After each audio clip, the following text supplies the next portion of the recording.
Era uma noite qualquer quando eu recebi aquela mensagem. Meu coração bateu forte quando li as palavras dele. Pijamas sugestivos. Como ele se atrevia? Eu estava apenas confortável em casa, usando minha roupa de dormir favorita, nada demais, apenas algo fofo e confortável. Mas ele tinha notado, ele tinha prestado atenção em detalhes que não deveria. Naquele momento, eu não fazia ideia de que essa simples observação seria o início de uma descoberta aterrorizante sobre alguém em quem nossa família confiava cegamente. O que eu descobriria sobre esse homem nos próximos dias me faria questionar tudo o que pensava saber sobre segurança, confiança, os perigos que se escondem por trás de rostos familiares. Minha ingenuidade estava prestes a ser destruída de forma brutal e irreversível. Meu nome é Sofia, tenho 21 anos e vivo uma vida aparentemente normal com meu pai, Carlos, de 48 anos, e meu irmão mais novo, Miguel, de 15 anos. Nossa família passou por momentos difíceis após a morte da nossa mãe em um acidente de carro há 3 anos. Desde então, papai trabalha como enfermeiro em plantões noturnos no hospital municipal para sustentar nossa pequena família, muitas vezes fazendo turnos duplos para pagar as contas.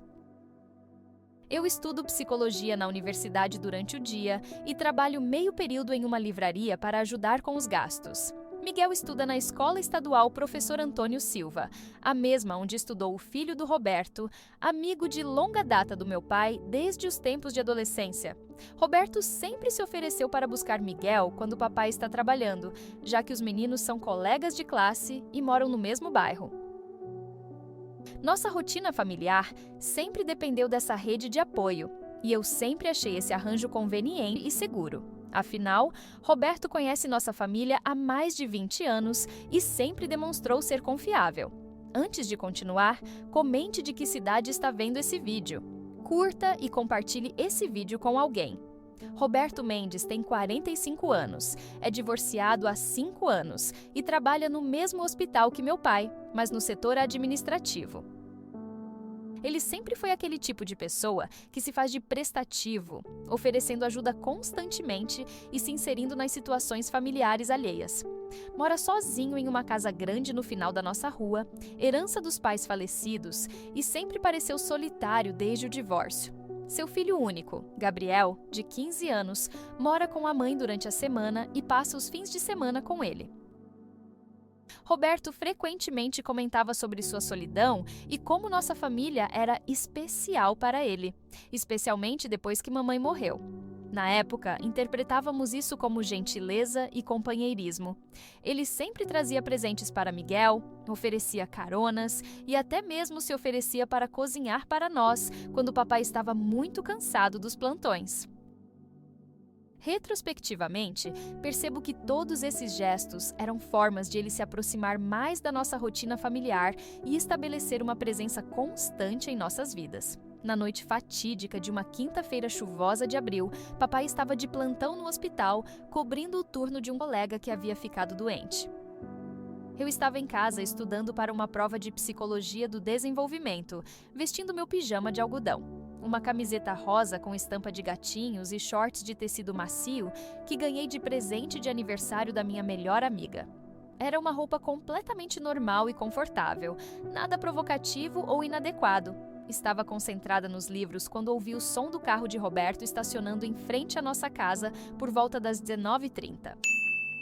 Miguel tinha ficado para um projeto escolar e Roberto tinha se oferecido para buscá-lo mais tarde. Quando tocaram a campainha, desci correndo para abrir a porta, já esperando ver meu irmão com sua mochila pesada e expressão cansada do dia de aula. Roberto entrou com Miguel, que foi direto para o quarto fazer as tarefas. Ofereci um café para Roberto, como se a cozinha, notei que seus olhos se demoravam em mim de uma forma estranha, mas tentei ignorar, pensando que estava sendo paranoica. Foram exatamente 2h45 depois, quando estava me preparando para dormir e escovando os dentes no banheiro, que recebi a mensagem que mudaria tudo. Meu celular vibrou com uma notificação do WhatsApp. Era Roberto. Oi, Sofia! Chegou bem em casa? Ah, só não consegui deixar de notar seus pijamas sugestivos hoje à noite. Risos. Estava esperando o namorado chegar? Meu estômago embrulhou instantaneamente. Li e reli a mensagem pelo menos 10 vezes, tentando encontrar alguma interpretação decente, mas não havia dúvida. Ele estava fazendo comentários completamente inadequados sobre minha aparência e sugerindo coisas que me fizeram sentir enjoada. Minha primeira reação foi olhar para o espelho e questionar se havia algo errado com minha roupa.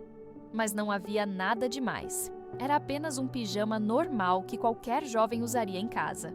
A sensação de nojo e violação tomou conta de mim completamente. Senti como se ele tivesse invadido minha segurança de uma forma que eu nunca tinha experimentado antes. Antes de continuar, se inscreva no canal e deixe seu like. Naquela noite, não consegui dormir. Fiquei deitada na cama repassando todos os momentos das últimas semanas em que Roberto esteve em nossa casa. Comecei a lembrar de pequenos detalhes que na época pareciam inofensivos, mas que agora ganhavam um significado sinistro. Lembrei de como ele sempre encontrava desculpas para entrar em casa em vez de apenas deixar Miguel na porta. Como ele frequentemente perguntava sobre meus horários de aula e trabalho, sempre demonstrando interesse em como eu estava lidando com os estudos.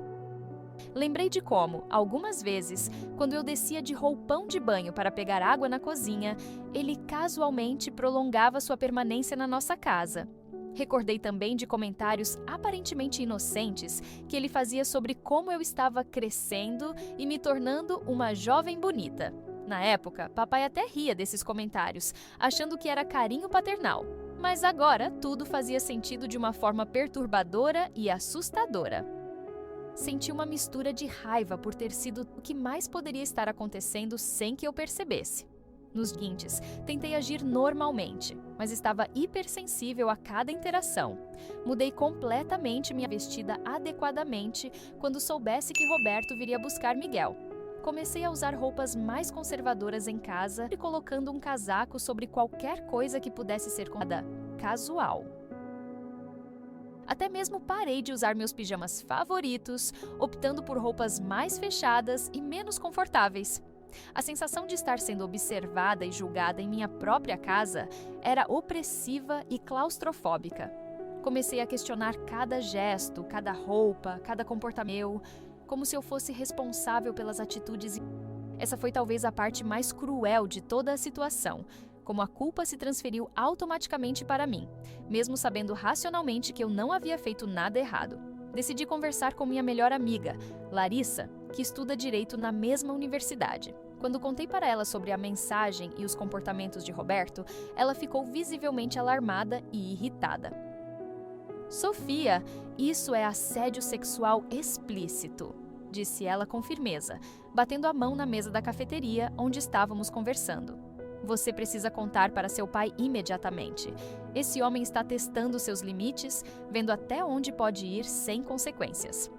Larissa me explicou que predadores frequentemente começam com comentários menores para normalizar comportamentos inadequados progressivamente.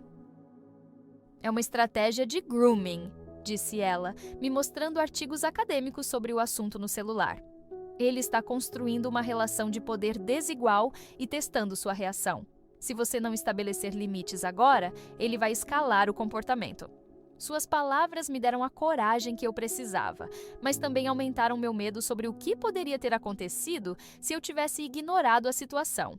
Curta o vídeo e comente o que está achando da história. Durante uma semana inteira, carreguei esse peso emocional sozinha, me sentindo isolada e confusa sobre como proceder. Roberto continuava buscando Miguel na escola normalmente e eu fazia questão de não estar presente quando eles chegavam. Desenvolvi uma estratégia elaborada para evitá-lo. Ficava no quarto com a porta trancada, ia para a biblioteca da universidade nos horários que sabia que ele viria, ou inventava compromissos para sair de casa. Mas essa dinâmica estava me consumindo psicologicamente e entendo com meus estudos e trabalho. Além disso, comecei a me preocupar intensamente com a segurança do Miguel. Se Roberto era capaz de fazer comentários sexuais sobre mim, o que mais ele seria capaz de fazer?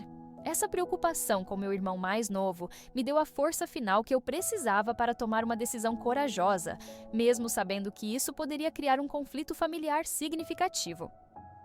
Antes de continuar, dê o like e comente o que faria nessa situação. Na segunda-feira seguinte, algo muito mais grave aconteceu que quase resultou em uma situação perigosa.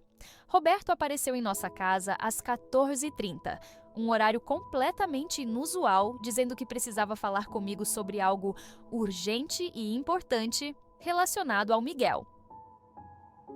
Quando perguntei onde estava meu irmão, ele disse de forma evasiva que o havia deixado na casa de um colega para resolver um projeto escolar e que voltaria para me buscar depois para irmos juntos buscá-lo. Algo na sua linguagem corporal e no brilho estranho dos seus olhos me alertou imediatamente que havia perigo.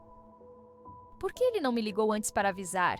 Por que não trouxe Miguel para casa primeiro, como sempre fazia? Por que estava nervoso e suando, mesmo estando frio naquele dia? Meu instinto gritou perigo com uma intensidade que nunca havia experimentado antes. Fingi que precisava atender uma ligação importante do trabalho e me tranquei no quarto, ligando imediatamente para Miguel. Descobri que ele estava na escola normalmente, participando de uma atividade extracurricular e que ninguém havia ido buscá-lo. Roberto havia mentido completamente sobre tudo. Quando confrontei Roberto sobre a mentira, ainda falando através da porta trancada do quarto, ele mudou completamente de comportamento. Sua voz ficou agressiva e impaciente. Sofia, para de ser dramática e abre essa porta. Só quero conversar com você sobre uma coisa simples. Mas eu sabia que não havia nada simples na situação. Liguei para papai no hospital, mas ele estava em cirurgia e não podia atender. Liguei para Larissa, que me aconselhou a não sair do quarto de jeito nenhum e a ligar para a polícia se ele não fosse embora. Roberto ficou do lado de fora da porta por mais 40 minutos, alternando entre ser gentil, Sofia, querida, você está interpretando mal a situação, e ameaçador. Sua família depende da minha ajuda, não seja ingrata. Finalmente, ele foi embora quando o vizinho do lado, Senhor Antônio, chegou em casa e cumprimentou Roberto em voz alta no quintal. A presença de uma testemunha o fez recuar, mas não antes de sussurrar através da porta. Isso não vai ficar assim. Durante essa semana aterrorizante, minha vizinha, Dona Carmen, uma senhora de 64 anos que sempre cuidou das crianças da nossa rua, me procurou com uma expressão extremamente preocupada.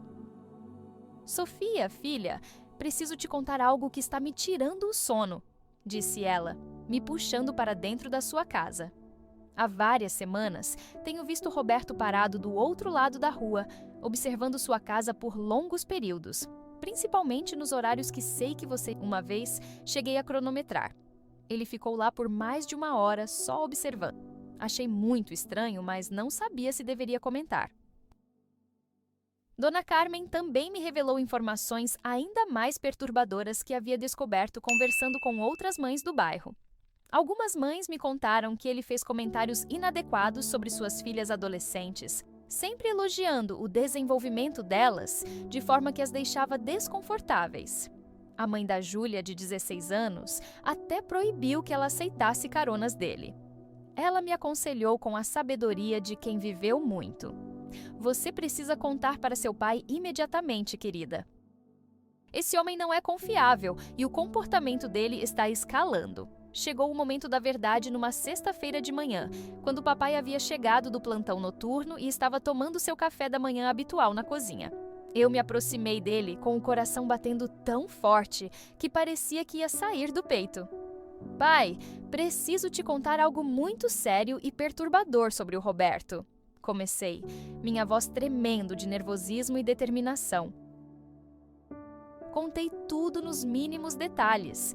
A mensagem inapropriada, as mentiras sobre Miguel, as observações da Dona Carmen, os comentários sobre outras meninas do bairro e, principalmente, como eu me sentia insegura e violada em minha própria casa.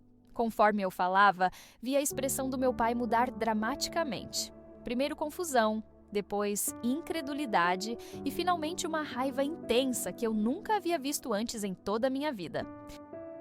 Seus punhos se fecharam involuntariamente, seu rosto ficou vermelho de indignação e uma veia saltou na sua testa. Esse maldito desgraçado! Murmurou entre dentes, sua voz carregada de uma fúria controlada. Como ele se atreve a fazer isso com minha filha? Como ele ousa ameaçar minha família? A transformação no rosto do meu pai me assustou e me tranquilizou simultaneamente. Assustou porque nunca o havia visto tão furioso, mas tranquilizou porque sabia que finalmente estava protegida. O confronto final foi explosivo, dramático e definitivo. Papai ligou para Roberto imediatamente após nossa conversa. Sua voz controlada, mas repleta de ameaça mal contida. Roberto, venha até minha casa agora. Temos uma questão muito importante e urgente para resolver. Não aceito não como resposta. Quando Roberto chegou meia hora depois, com seu sorriso falso habitual e tentando agir como se nada tivesse acontecido, papai não perdeu um segundo com preliminares ou cordialidades. Você fez comentários sexuais inadequados sobre minha filha, disse papai, sua voz baixa, mas cheia de ameaça mortal. Você mentiu sobre o paradeiro do meu filho para tentar ficar sozinho com ela. Você tem perseguido e observado minha família como se fosse. Roberto tentou negar desesperadamente, balbuciou desculpas patéticas e mentirosas, disse que eu havia interpretado mal tudo e que era apenas carinho. Foi exatamente nesse momento que papai perdeu completamente o controle que havia mantido durante toda a conversa. Interpretado mal! Gritou ele, levantando-se da cadeira violentamente. Carinho paternal! Você acha que eu sou idiota? E antes que qualquer um de nós pudesse reagir ou processar o que estava acontecendo, papai desferiu um soco certeiro e poderoso na boca de Roberto. O som do impacto ecoou pela casa como um trovão, seguido do barulho de Roberto cambaleando e batendo contra a parede. O silêncio que se seguiu ao soco foi absolutamente ensurdecedor e carregado de tensão. Roberto ficou parado por alguns segundos, ainda segurando o rosto machucado em choque, sangue escorrendo abundantemente de seu lábio partido e começando a formar um hematoma roxo ao redor do olho direito. Suas roupas estavam desalinhadas e ele parecia diante da fúria do meu pai. Vocês vão se arrepender amargamente disso, murmurou ele com a voz embargada pelo sangue e humilhação, seus olhos brilhando com ódio e ressentimento. Eu vou processar vocês por agressão. Vou contar para todo o hospital sobre isso. Vou destruir sua reputação, Carlos. Mas papai deu um passo ameaçador em sua direção e Roberto recuou imediatamente. Se você chegar perto da minha família novamente, se você olhar para minha filha mais uma vez, se você pisar nesta rua, eu juro por Deus que o próximo soco vai ser muito pior, disse papai com uma calma que era muito mais assustadora que os gritos. Roberto saiu correndo de nossa casa como um covarde, tropeçando nos próprios pés e segurando o rosto ensanguentado, murmurando ameaças vazias que todos sabíamos que não teria coragem de cumprir. Depois que Roberto saiu, papai ficou parado no meio da sala, ainda tremendo de adrenalina e raiva, olhando para suas mãos como se não acreditasse completamente no que havia feito. Suas mãos estavam levemente machucadas pelo impacto do soco, mas ele parecia nem notar a dor física. Ninguém, absolutamente ninguém, toca na minha família, disse, me puxando para um abraço protetor e aperto. Eu deveria ter percebido antes, deveria ter agido você melhor. Me perdoa por ter sido tão cego. Naquele momento, senti uma mistura complexa de emoções, fundo, porque o pesadelo havia finalmente acabado. Medo sobre as possíveis consequências legais da agressão, gratidão imensa pela proteção incondicional do meu pai e orgulho por ter tido coragem de contar a verdade. Roberto nunca mais pisou em nossa casa, nunca mais ofereceu ajuda à nossa família e evitava qualquer contato conosco no hospital onde trabalhavam juntos. Nos dias e semanas seguintes ao confronto, refleti profundamente sobre tudo o que havia acontecido e as lições importantes que essa experiência traumática me ensinou. Como eu havia sido ingênua e confiante demais ao confiar cegamente em alguém apenas porque conhecíamos há muitos anos. Como havia demorado tanto tempo para reconhecer os sinais claros de comportamento predatório? Por que havia questionado meus próprios instintos em vez de confiar neles? Exatamente? Aprendi que predadores sexuais muitas vezes são pessoas próximas, pessoas em quem confiamos implicitamente, pessoas que constroem relacionamentos de longo prazo especificamente para se aproveitar dessa confiança. Eles se aproveitam da nossa vulnerabilidade, da nossa educação para sermos educadas e não dramáticas. e do nosso medo de criar conflitos ou mal-entendidos. A lição mais importante e valiosa que tirei dessa experiência foi a de sempre confiar nos meus instintos primitivos, na minha intuição feminina. Quando algo parece errado, quando alguém nos faz sentir desconfortáveis ou violadas, quando nosso corpo e mente gritam perigo, precisamos ouvir esses sinais em vez de racionalizá-los ou minimizá-los para manter a paz social. 3 semanas após o confronto, Dona Carmen me procurou novamente com informações que confirmaram que nossa decisão havia sido absolutamente correta. Roberto se mudou do bairro na semana passada, me contou ela com satisfação evidente. Aparentemente, depois que as outras famílias descobriram o que havia acontecido aqui, muitos pais começaram a conversar entre si e descobriram um padrão perturbador de comportamentos inadequados. Ela me explicou que várias mães haviam se reunido para comparar experiências e descobriram que Roberto havia feito comentários sexuais sobre pelo menos 5 adolescentes diferentes do bairro, sempre seguindo o mesmo padrão. Oferecia ajuda às famílias, criava oportunidades para ficar sozinho com as meninas e depois fazia comentários progressivamente mais inadequados. Às vezes é preciso uma pessoa corajosa para quebrar o silêncio e expor a verdade, disse Dona Carmen, me olhando com orgulho maternal.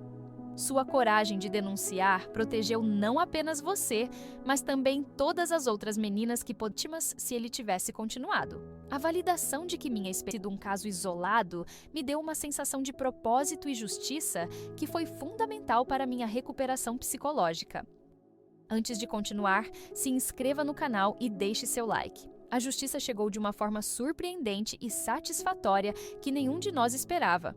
Aproximadamente 1 mês após Roberto ter se mudado do bairro, recebemos a visita inesperada de 2 policiais civis especializados em crimes sexuais. Estamos investigando Roberto Mendes por múltiplas denúncias de assédio sexual e perseguição a menores em diferentes bairros da cidade, explicou a delegada responsável pelo caso. Suas denúncias, junto com as testemunhas do seu bairro e evidências de outros locais onde ele morou, foram fundamentais para construirmos um caso sólido contra ele. Descobrimos que Roberto havia sido preso 3 dias antes por tentar abusar sexualmente de uma menina de 14 anos em outro bairro para onde havia se mudado. Predadores como ele raramente param sozinhos, explicou a policial. Eles simplesmente mudam de território e procuram novas vítimas. Sua coragem de denunciar e a rede de apoio que vocês criaram aqui ajudaram a colocar um predador perigoso atrás das grades antes que ele pudesse causar danos mais sérios. Papai me olhou com um orgulho profundo e disse com emoção: "Você fez a coisa certa, filha.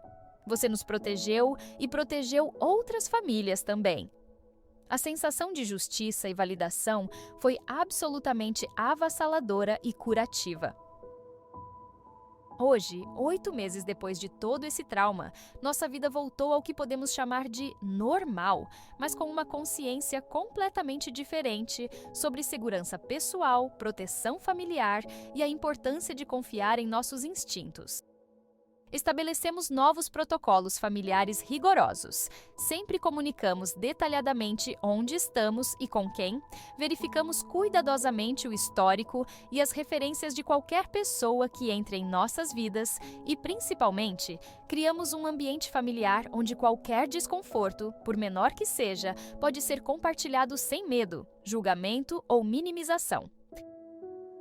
Miguel agora vai e volta da escola usando transporte público ou caronas com famílias que conhecemos há décadas e que foram verificadas por múltiplas fontes. Desenvolvemos uma rede de apoio mais ampla, segura e confiável, que inclui vizinhos atentos, outros pais responsáveis e profissionais qualificados. Nossa experiência traumática, por mais dolorosa que tenha sido, se transformou em aprendizado valioso, fortalecimento dos laços familiares e uma compreensão mais madura sobre os perigos reais que existem no mundo, mesmo em lugares que consideramos seguros. A história de Roberto e sua tentativa de me manipular e abusar ensinou lições fundamentais sobre coragem, intuição e proteção que levarei para o resto da vida. Aprendi que a verdadeira coragem não é a ausência do medo, mas a capacidade de agir corretamente apesar dele. é encontrar força para falar quando algo está errado, mesmo quando é extremamente desconfortável ou socialmente complicado. É proteger quem amamos, mesmo quando o caminho é difícil, doloroso ou potencialmente conflituoso. É confiar profundamente nos nossos instintos e não ignorar os sinais de perigo que nosso corpo e mente nos enviam, mesmo quando a sociedade nos ensina a ser educadas e não dramáticas. Às vezes, uma única voz corajosa pode quebrar o silêncio protetor que permite que predadores continuem e pode salvar dezenas de outras vítimas de traumas similares ou piores. A verdade pode ser perturbadora, dolorosa e socialmente complicada, mas é sempre infinitamente preferível à falsa segurança da ignorância deliberada. Se você se identificou com essa história de alguma forma, se você reconhece situações similares em sua própria vida, lembre-se sempre, sua voz importa imensamente, seus instintos são válidos e confiáveis, você sempre merece se sentir completamente segura em sua própria casa e nunca, jamais é sua culpa quando alguém decide te tratar de forma inadequada ou predatória.